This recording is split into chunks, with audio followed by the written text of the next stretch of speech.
Que a graça e a paz esteja com todos. Eu quero agradecer aqui de maneira especial a Rose e a Débora pela oportunidade que me deram de estar aqui com vocês, compartilhando a palavra do Senhor. Mas antes necessariamente de entrar na Bíblia, na palavra de Deus, eu quero aqui parabenizar esse grupo. Parabenizar porque vocês estão dedicando aí das primeiras horas da manhã para junto em comunidade buscarem o Senhor nosso Deus. Eu tenho certeza que cada pessoa que aqui está, em si, é um mundo, é um universo. Cada um aqui traz uma história, traz uma carga emocional, traz anseios, traz necessidades, traz sentimentos, expectativas, e que Deus, de acordo à boa e poderosa vontade dele, possa atuar na vida de cada um. Eu piamente acredito, eu tenho certeza de que Deus se agrada daqueles que o buscam e Deus honra aqueles que o honram. E que Deus, ao enxergá-los aqui nesta manhã, de alguma maneira, tanto individualmente, quanto para a sua família e quanto para essa comunidade, possa trazer bênçãos especiais para vocês. Meu nome é Marco Faria, sou pastor aqui da Captain Brazilian, BR2, como foi apresentado. E se você está aqui na região de Washington, possivelmente nós já nos encontramos. Se não nos encontramos, seria muito bem-vindo à nossa igreja. Se você está falando de outros lugares dos Estados Unidos, ou do Brasil, ou do mundo, não sei, que Deus te alcance e te abençoe onde você está. Queridos, uh, eu cheguei aqui para pastorear minha igreja no ano de 2021, em junho de 2021. Julho foi meu aniversário. A igreja preparou uma surpresa para mim, um culto de pôr do sol num sábado à tarde. Depois celebraram meu aniversário e no final eles me deram um presente. Me deram 4 tickets para que a minha esposa, meus 2 filhos e eu pudéssemos assistir uma peça teatral no Signing Sound, lá em Lancaster, na Pensilvânia. E naquele ano a história que estava em cartaz era a história da Rainha Esther. Eu confesso para você que ao longo da minha vida como adventista do sétimo dia, eu nasci num berço adventista, estudei para ser pastor, sou pastor já há mais de 13 anos. Eu nunca parei para me atentar, para ler com profundidade. Confesso para você que eu nunca fiz uma palestra, um sermão sobre a personagem Esther ou sobre o livro de Esther. Mas foi tão lindo, mas tão lindo a encenação, a peça teatral que nós assistimos sobre Esther, que aquilo tomou meu coração e eu passei a enxergar o livro de Esther, a história de Esther, numa outra perspectiva, de uma outra forma. E já faz já mais de anos que todos os dias de manhã, a minha esposa, meus filhos e eu, nós fazemos o nosso culto familiar e nós estamos lendo juntos a série dos livros de Ellen White, a série Conflito. Patriarcas e Profetas, Profetas e Reis, Deserto das Nações, Atos dos Apóstolos e Grande Conflito. Nós temos hoje a oportunidade de ter esses livros numa linguagem nova e recentemente nós estávamos lendo sobre a Rainha Esther no livro Profetas e Reis. E a senhora Ellen White, ela faz ali uma declaração, uma frase, uma sentença que mexeu comigo, que me impactou. E nesta manhã eu gostaria de compartilhar um pouco de uma passagem da Ellen White falando sobre a Rainha Esther para você. Mas antes, eu gostaria de passar aqui para o meu próximo slide e gostaria de falar para vocês sobre 4 pontos sobre aquilo que são pessoas bem-sucedidas. Eu acredito que se nós estamos aqui nesta manhã, nós não estamos aqui em busca de derrota, fracasso, fraqueza, perda. Ao contrário, nós estamos de alguma maneira querendo buscar o caminho da bênção, da prosperidade, sermos bem-sucedidos. E quando eu falo sermos bem-sucedido, prosperidade, bênção, eu não estou falando simplesmente da questão material do dinheiro em si, que obviamente é necessário, é parte de uma vida, mas eu estou falando aqui sobre bênçãos maiores, sobre prosperidade no sentido da Bíblia, que é uma vida próspera no sentido emocional, físico e espiritual. Primeiro ponto que eu gostaria de dizer para você é que pessoas bem-sucedidas são pessoas que aceitam que o sofrimento é inevitável. Ontem à noite, foi o meu último compromisso do dia, eu fiz uma visita para uma família. Eu dizia a eles, e vou dizer para vocês aqui, queridos, muitas vezes, diante dos problemas que nós temos, nós lutamos, nos esforçamos, a gente se esmera, se dedica para resolver os problemas. E eu não sei você, mas depois que eu resolvo um problema, ou que um problema é resolvido, me dá uma sensação assim tremenda de alívio, puxa vida, menos um problema, esse aqui está resolvido.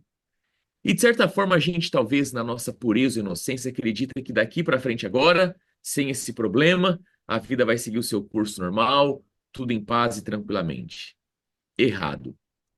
Eu costumo dizer que às vezes um problema, quando ele é resolvido e ele sai de cena, ele simplesmente está abrindo espaço para um outro problema chegar. Porque não existe vácuo onde problemas são ocupados. Ao resolvermos um problema, um outro problema vai acabar naturalmente se instalando. E quanto mais cedo, quanto mais real na nossa vida for a ideia de que o sofrimento é inevitável, mais rápido a gente amadurece e menos a gente sofre. É inevitável o sofrimento na nossa vida. Isso faz parte da nossa existência. Jesus Cristo, por sinal, retratou isso de uma maneira assim muito simples, mas muito profunda. Ele disse assim, ó: para cada dia basta o seu próprio mal. Ou seja, por todos os dias na nossa vida, nós seremos tocados pelo mal, pela dor, pelo sofrimento. Talvez seja na sua própria vida, mas às vezes, quando está tudo bem com você, é alguém que você ama que está sendo afligido pelo mal, que é o mesmo como se fosse com você. Então, pessoas bem-sucedidas, elas já entenderam que o sofrimento é inevitável. Segundo ponto, elas preferem sempre o dever ao prazer. Ou seja, elas não são guiadas por aquilo que dá prazer, por aquilo que satisfaz, por aquilo que mexe com os sentimentos. Elas são guiadas pelo senso daquilo que são as suas responsabilidades. Elas vão cuidar por fazer aquilo que está nas suas mãos, que é a sua obrigação e o seu dever. Terceiro ponto, elas valorizam as pequenas coisas. Eu tenho aqui comigo no meu escritório um livro que eu leio ele permanentemente, o livro Educação, da senhora Ellen White. Esse livro aqui eu comecei a ler fruto da necessidade de educar melhor os meus filhos quando meu primogênito nasceu, mas lendo esse livro eu percebi que, em realidade, para quem quer educar, primeiro a pessoa precisa ser educada. Eu leio ele permanentemente, nunca parei de ler. E agora estou lendo ele de trás para frente. A senhora Ellen White ela tem um capítulo que ela fala que os grandes homens da Bíblia, da história e hoje da nossa sociedade são aqueles que valorizam as pequenas coisas. São aqueles que valorizam um centavo, um segundo, um pensamento, uma palavra. São pessoas que não deixam que as grandes coisas tomem o lugar das pequenas coisas. Aliás, eles começam cuidando das primeiras coisas. Eu me lembro que eu limpava uma casa, na época que eu estava na Andrews, e era uma casa que era muito, mas muito bagunçada, mas bem bagunçada. Uma casa bagunçada assim ao máximo. Uma família muito querida, mas bem bagunçada. E uma das partes mais bagunçadas da casa era o quarto dos três filhos. Uma bagunça tremenda.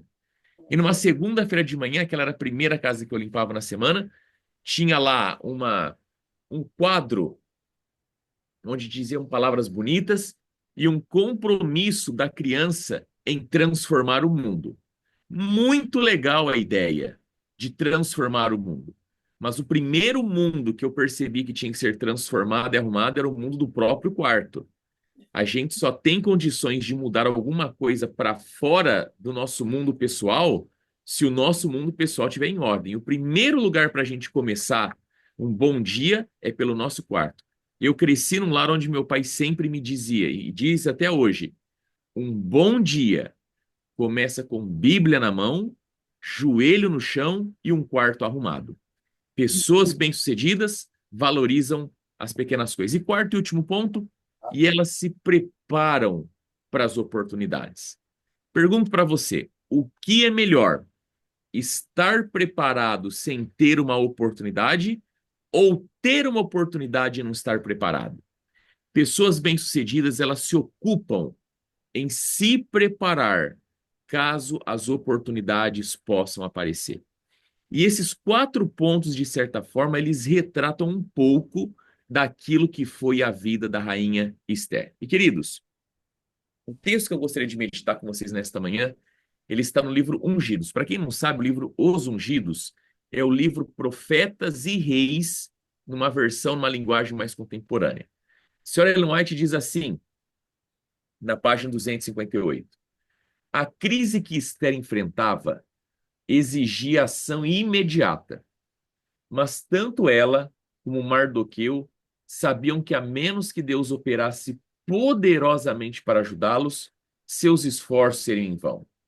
Assim, Esther tomou tempo para manter comunhão com Deus. Ela ordenou a Mardoqueu: vá reunir todos os judeus que estão em Suzã e jejuem em meu favor. Não comam nem bebam durante 3 dias e 3 noites. Eu e minhas criadas jejuaremos como vocês. Depois disso, irei ao rei, ainda que seja contra a lei. Se eu tiver que morrer, morrerei. Verso 16. Vamos lá. Queridos, esse texto, ele carrega em si três níveis, três níveis de ideias e de conceitos que precisam, assim, ser bem trabalhados para que a gente possa entender o que a mensageira profeta do Senhor está dizendo. O primeiro nível do texto está aqui nessa primeira parte, no primeiro parágrafo. Olha só, vou ler novamente e a gente vai entender o que Ellen White está colocando aqui. A crise que Esther enfrentava exigia ação imediata, mas tanto ela como Mardoqueu sabiam que a menos que Deus operasse poderosamente para ajudá-los, seus esforços seriam em vão. Eu estou falando aqui nesta manhã para pessoas que com certeza, eu não tenho dúvida disso, aliás, foi o meu primeiro ponto, que com certeza estão lidando com problemas, pessoas que talvez estejam sendo provadas na sua fé, pessoas que estão assim à beira de um precipício e a menos que Deus opere um milagre, você está se vendo caindo nesse precipício. Estou falando aqui para pessoas que talvez estejam angustiadas por problemas, dificuldades, por vícios, por lutas de relacionamento em relação a outras pessoas.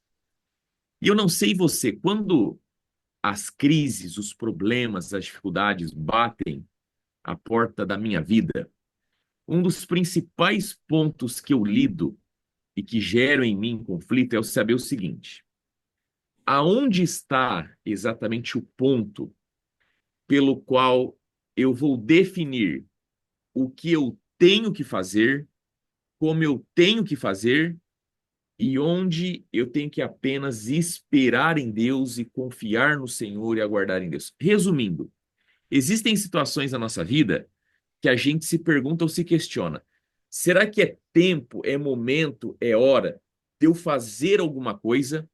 E se é tempo e hora de eu fazer alguma coisa, o que eu devo fazer? Ou será que é simplesmente eu esperar no Senhor e deixar Deus agir e fazer aquilo que ele tem que fazer? Em outras palavras, quando é a nossa vez de agir? Quando é a vez de Deus agir? Queridos, esse texto, ele está falando que Esther, ela percebeu que ela estava vivendo uma crise que exigia uma ação imediata. Alguma coisa tinha que ser feita naquele momento. Agora, ela percebeu algo, que tanto ela quanto Mardoqueu, mesmo que eles fizessem tudo que estivesse nas mãos deles, isso seria insuficiente. E eu não sei você, mas as principais crises, os grandes dilemas que eu enfrento na minha vida, a minha percepção é exatamente essa. Olha, agora são 6 horas da manhã. O dia mal começou para muitos de nós. Eu tenho certeza que na sua mente aí já deve ter um turbilhão de coisa acontecendo. E talvez algumas delas você tenha pensado e esteja se perguntando: e aí? O que que eu vou fazer? Porque alguma coisa tem que ser feita. E o texto diz para nós que mesmo que Esther e Mardoqueu quisessem fazer algo, os esforços deles seriam em vão. E aí? E daí para frente? Agora veja só o que que o texto diz na sua segunda parte. Diz assim o texto, ó. Assim, Esther tomou tempo para manter comunhão com Deus. Então, diante de uma crise, diante de uma situação que ela notou que alguma coisa tinha que ser feito de pronto e de imediato, sabendo que os seus esforços sozinhos e desacompanhados seriam em vão, Esther foi fazer o quê? Esther tomou tempo para manter comunhão com Deus. E aqui eu quero te fazer uma pergunta para você pensar e refletir. Comunhão com Deus nas primeiras horas da manhã é uma prioridade ou é um valor na sua vida? Vou repetir a pergunta. Comunhão com Deus nas primeiras horas da manhã é uma prioridade ou é um valor na sua vida? Sabe, queridos, a princípio, a gente é ensinado e a gente pensa que comunhão com Deus na parte da manhã é uma prioridade. Deixa eu te fazer uma perguntinha aqui. Já aconteceu alguma vez de você acordar cedo, notar que está atrasado para um compromisso importante, e você fala assim, quer saber? Eu não vou conseguir chegar a tempo. Não vai dar tempo de eu chegar. Então, hoje, eu vou fazer diferente. Hoje eu vou sair pelado. Eu não vou me vestir, não, para eu poder ganhar tempo e chegar no compromisso no horário. Você já chegou pelado, desculpa a expressão, em algum compromisso, porque você estava atrasado e achou que se você se vestisse, você perderia tempo e chegaria atrasado? Tenho certeza que não. E sabe por quê? Porque para a gente se vestir não é uma prioridade, é um valor. E valor a gente não negocia, a gente não abre mão, a gente não exclui da nossa rotina. E eu pergunto para você novamente: ter tempo para Deus, comunhão pessoal com Deus nas primeiras horas da manhã, é um valor ou é uma prioridade? Enquanto a gente tratar comunhão com Deus nas primeiras horas da manhã como prioridade, no primeiro momento que você precisar de correr um pouco mais, no primeiro atraso, na primeira situação de urgência, a primeira coisa que você vai cortar é a sua comunhão com Deus e vai sair para a vida sem buscar o Senhor, achando que se você for mais rápido, se você for ágil, se você economizar aquele tempo, se você for encarar o problema, você vai dar conta dele? Errado, mentira. Assim como a gente nunca saiu para um compromisso nu, nós nunca deveríamos sair para nenhum tipo de compromisso nu espiritualmente. A solução do nosso problema, das nossas crises, das nossas dificuldades, exatamente começam quando nós decidimos dedicar e investir tempo com Deus. Nós só iremos resolver as questões da vida material se nós começarmos por resolvê-las dentro do campo espiritual. Ler a Bíblia, estudar a escola sabatina, orarmos ao Senhor não deve ser tratado como prioridade, mas como valor. E se é um valor, a gente não negocia, a gente não abre mão, a gente não muda, a gente não tira da nossa agenda.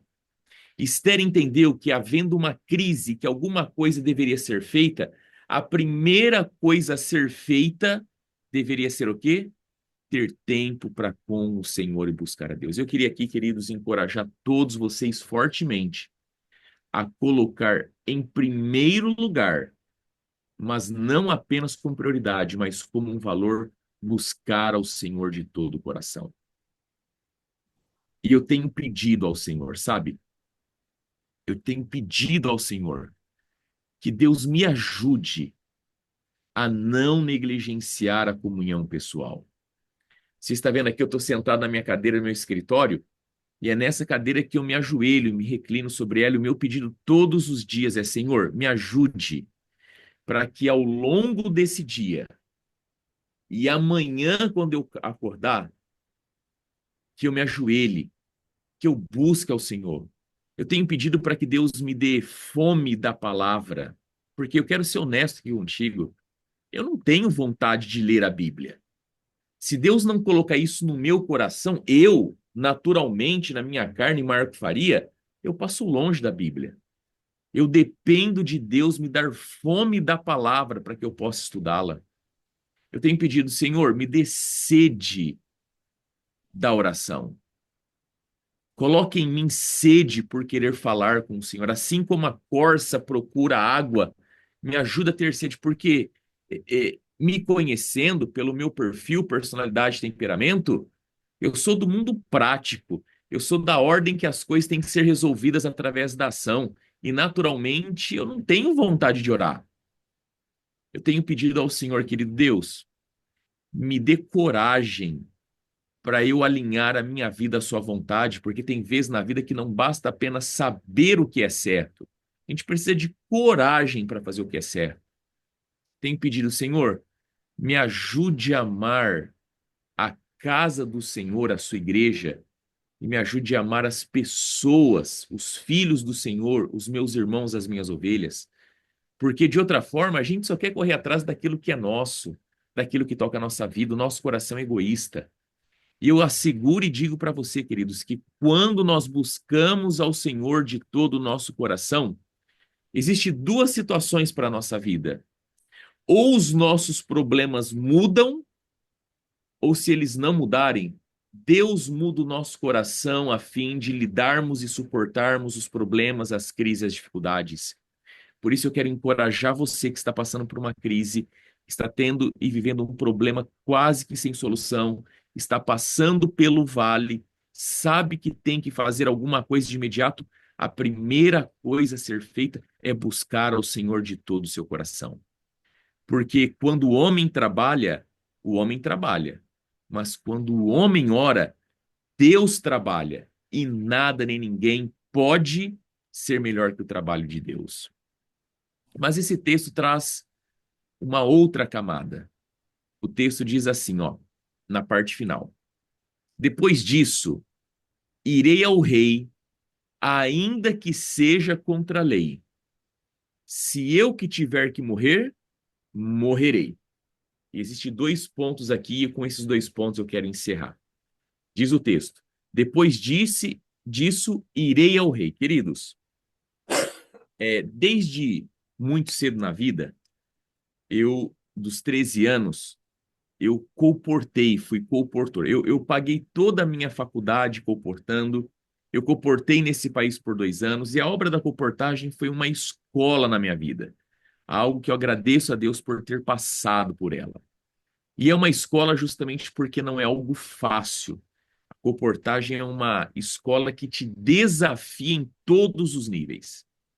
E eu me lembro que quando eu fui colportar, eu ouvi o seguinte: a colportagem, para que você tenha êxito e seja bem-sucedido, ela é formada de dois elementos. Ela é formada de inspiração, você buscar a Deus, e transpiração, você suar a camisa no trabalho. A colportagem, ela depende de você estar plenamente consagrado, mas de você também trabalhar tudo aquilo que você conseguir suportar trabalhar. E, de certa forma, esse é um padrão para a vida. Porque o texto que a gente acabou de ler diz que Esther entendeu que ela precisava de buscar a Deus. E ela buscou a Deus. Só que depois de ter buscado a Deus, de ter se encontrado com o Senhor, depois de ter recebido a bênção espiritual, ela não ficou na inércia, na inatividade. Ela não se enclausurou num mosteiro e esteve distante da realidade. Ela entendeu que depois de ter buscado a Deus, ter se consagrado ao Senhor, consultado o Pai Celestial, havia uma parte que ela deveria executar. E ela fala: eu irei ter com o rei. E aqui, queridos, a senhora Ellen White, ela sintetiza esse conceito num outro livro dizendo o seguinte: que o sucesso na vida não depende tanto das oportunidades que nós temos, mas do uso que nós fazemos delas. A senhora Ellen White, ela diz que o sucesso na vida é a união da bênção divina mais o esforço humano. E aqui eu quero contar uma simples ilustração para você. Na minha primeira férias de colportagem, eu tinha 13 para 14 anos, um molecote, estava em Joinville, Santa Catarina. Estava trabalhando, mas não conseguindo assim praticamente nada de resultado. Estava assim horas e horas sem conseguir vender os meus livrinhos. E por uma má interpretação, um equívoco pessoal, eu olhei para aquela história da luta de Jacó com Deus e eu entendi que naquele momento eu tinha que estar de mal com Deus. E até que Deus não mudasse a minha situação, eu não falaria com ele. Olha, tolice, coisa de gente infantil e imatura.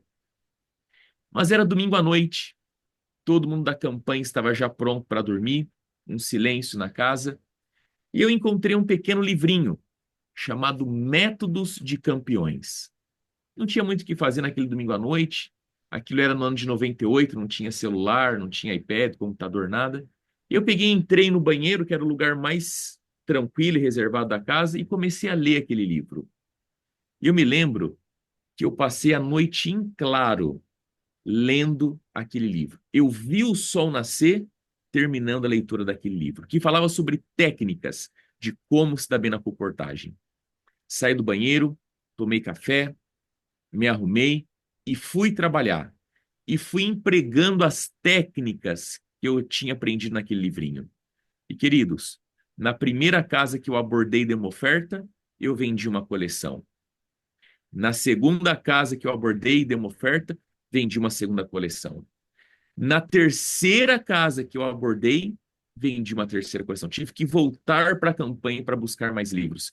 E eu descobri uma coisa naquele dia, que o meu problema não era espiritual, que o meu problema não era porque Deus estava querendo que eu não fosse bem na comportagem. O meu problema era um só: incompetência. Não havia nenhum outro problema no universo. O problema é que aquilo que era a minha parte que eu deveria fazer, eu não estava fazendo de forma apropriada. E aqui eu queria dizer para você que a vida, ela é exatamente isso. É nós buscarmos a Deus de todo o nosso coração, com toda a nossa força, buscarmos ao Senhor no tanto que nós pudermos buscá-lo, mas estarmos certos e cientes que existe uma parte que corresponde a nós fazermos e que nós temos que, de alguma forma, fazer o melhor das nossas forças e capacidades, porque em cima daquilo que nós temos que fazer, que Deus irá derramar a sua bênção. E eu queria que você nessa manhã entendesse que aquilo que é parte, compromisso e responsabilidade de Deus fazer, ele vai fazer e você não precisa se preocupar. Mas aquilo que é a sua parte fazer, tenha certeza que ninguém mais e nem Deus vai fazer por você. E eu quero te encorajar nesta manhã, primeiro, a buscar o Senhor de todo o seu coração. E segundo, a você fazer o melhor que você pode fazer com as suas forças. Que você cumpra fielmente com o seu dever. Que você coloque o seu coração em tudo aquilo que você tiver que fazer, seja pequeno ou grande. Porque a rainha Esté, depois de buscar ao Senhor, de consultar a Deus em oração e jejum, ela disse: Ó, eu irei ter com o rei. Essa é a minha parte. E no finalzinho ela diz assim, ó: se eu tiver que morrer, morrerei. E Deus, queridos, muitas vezes ele nos chama a sermos corajosos. Porque, sabe, tem situações na vida que a gente nota e percebe que as coisas não são tão fáceis, não são tão simples. Tem momentos na vida que a gente vai desafiar a lógica, desafiar a circunstância, desafiar os nossos pensamentos, desafiar os nossos sentimentos, desafiar a realidade, desafiar as pessoas ao nosso redor, e para isso exige coragem, muita coragem. E não é à toa que um dos versos mais lindos da Bíblia, Josué 1:9, o que que Deus diz para Josué? Josué, ser forte o quê? E corajoso. Mas ó, deixa eu te contar algo aqui. Quando a gente busca o Senhor de todo o nosso coração, e não se esqueça do que eu vou te falar, quando a gente busca o Senhor de todo o coração, e quando a gente faz bem feito a nossa parte, saia da frente. Saia da frente, porque você vai ver Deus agir no seu lugar. E o agir de Deus, ele é surpreendente, extraordinário, Porque Deus não tem as suas mãos curtas, não tem as suas mãos trêmulas, não tem as suas mãos amarradas. As mãos do Senhor, elas fazem o impossível acontecer diante dos nossos olhos. Mas, pastor Marco, a minha situação está terrível. Olha só. Para quem se converteu ao Senhor, para quem um dia decidiu entregar a vida a Jesus, para quem todos os dias se consagra a Deus, para quem, com a ajuda do Espírito Santo, procura fazer tudo aquilo que é correto, ainda que tudo esteja dando errado, é porque tudo está dando certo. Eu vou repetir e vou terminar aqui. Para quem se converteu ao Senhor, lembra do dia que você se converteu a Deus, o dia do teu batismo, o dia que você decidiu que Jesus Cristo seria o Senhor da sua vida, a sua conversão? Para quem se converteu ao Senhor, para quem todos os dias se consagra a Deus, para quem busca Deus através da leitura da Bíblia, da oração, do culto familiar, quem todos os dias renova a sua aliança com Deus. E para quem, com a ajuda do Espírito Santo, procura fazer a sua parte bem feita e andar de forma reta, até quando tudo está dando errado, é porque tudo está dando certo.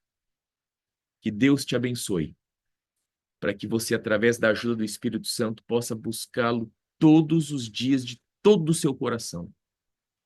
E que Deus te ajude para que você faça bem feito tudo que estiver nas tuas mãos para que você tem que fazer.